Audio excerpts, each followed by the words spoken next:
Hello everyone, today we are going to learn basic Enscape tutorials how to save view. To save view, we need to create view. You can click at this icon, view management, and there we have scan one. You can click the button here, create view button, and then select I will save view to this. Now you can click create. So it will be automatically save this view. You can click it. This is for scan one, and this is for Enscape scan one.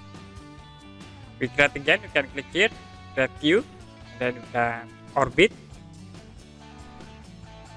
The next click create, and then we have these three view: scan one, Enscape two, and then Enscape scan. Okay, that's it for basic Enscape tutorials how to save view. And if you have any question about this tutorial, you can comment below this video.